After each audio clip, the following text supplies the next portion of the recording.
Nepal premier लिगको पहिलो season निकै नै राम्रो भयो। अब एनपिएल सिजन 2 पनि छिट्टै नै सुरु हुँदैछ। सबैजसो टिमले आफ्नो प्लेयरलाई पनि रिटेन गरिसकेका छन्। आज हामीले कुन टिमले कुन प्लेयरलाई रिटेन गरेको छ र अहिले कुन टिम सबैभन्दा बलियो देखेको छ भन्ने बारेमा चर्चा गर्नेछौँ।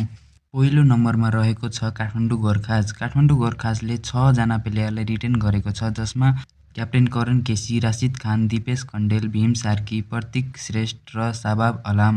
समग्रमा हेर्ने हो भने टिम ब्यालेन्स लागिरहेको छ।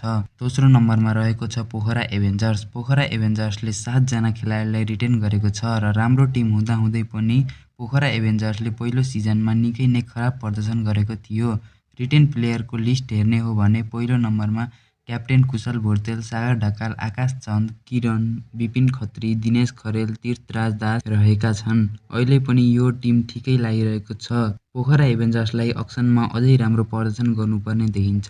हवस् त आजलाई यति नै। अर्को भिडियोमा कुन टिमको चर्चा गर्ने कमेन्ट गर्न नभुल्नुहोला। धन्यवाद।